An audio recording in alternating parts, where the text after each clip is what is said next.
Docteur Ariel Bénis, vous êtes maître de conférence à l'Institut technologique de Rollon. Bonsoir et merci d'être en direct avec nous sur i24 News. Alors, selon une recherche que vous avez menée, l'utilisation des réseaux sociaux réduit les chances de se faire vacciner. Alors, expliquez-nous comment vous en êtes arrivé à cette conclusion. Premièrement, la recherche que vous rapportez est basée sur un sondage que nous avons réalisé au mois d'avril 2020, ça veut dire au tout début de la pandémie de Covid.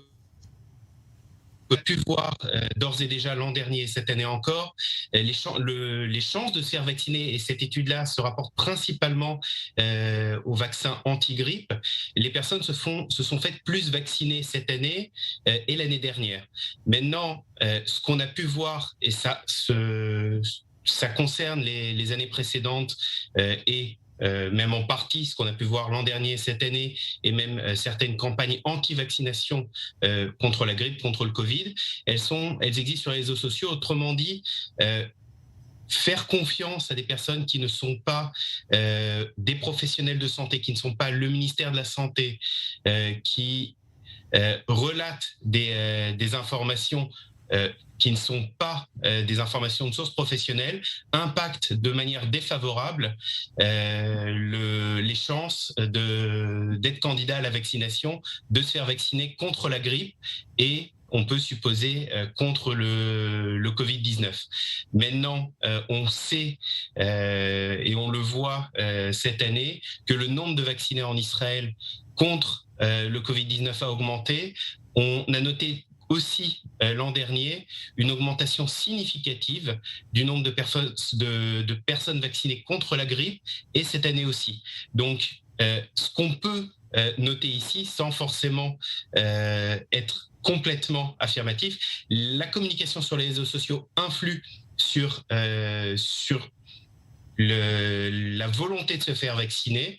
Et ce qu'on peut voir, c'est que quand on suit des campagnes ou quand on écoute, quand on lit des personnes qui sont anti-vax, le risque de ne pas se faire vacciner augmente.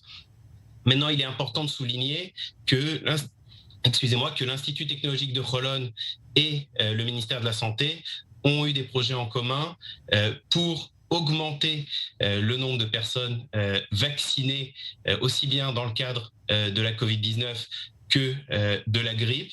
Et on voit les résultats aujourd'hui. Israël, avec les grosses campagnes de communication, les grandes campagnes de communication qu'il y a eu sur tous les médias et aussi en particulier sur les réseaux sociaux, en focalisant sur un public jeune, a réussi à faire augmenter de manière significative le nombre de personnes vaccinées contre la grippe, de faire vacciner une grande partie de sa population contre la Covid-19, et d'autre part, toutes les campagnes de distanciation sociale, de port du masque ont eu un impact extrêmement favorable aussi sur la baisse du nombre de personnes malades de la grippe cette année. Donc il y a en gros un impact des réseaux sociaux sur la volonté ou pas de se faire vacciner, et bien évidemment de qui communique sur les réseaux sociaux et avec qui. Autrement dit, une bonne communication du corps de santé, ministère de la Santé, Kupot Holim en Israël, Caisse d'assurance maladie, ont un impact favorable sur la volonté de se vacciner. Alors, il nous reste moins d'une minute. Il nous reste moins d'une minute. En 30 secondes, est-ce qu'il n'y a pas une responsabilité de la part des réseaux sociaux qui doivent faire attention aux informations qui sont diffusées? Et il nous reste 30 secondes. Alors effectivement, c'est ce qu'on a pu voir avec les différentes campagnes de censure, si on peut les appeler comme ça, automatisées, ou de nettoyage des messages anti-vax, parce que oui, les réseaux sociaux ont une responsabilité des messages qui sont délivrés par leur intermédiaire. Merci beaucoup, docteur Ariel Bénis. Je rappelle que vous êtes maître de conférence à l'Institut technologique de Rollon. Merci d'avoir été avec nous en direct pour le Prime.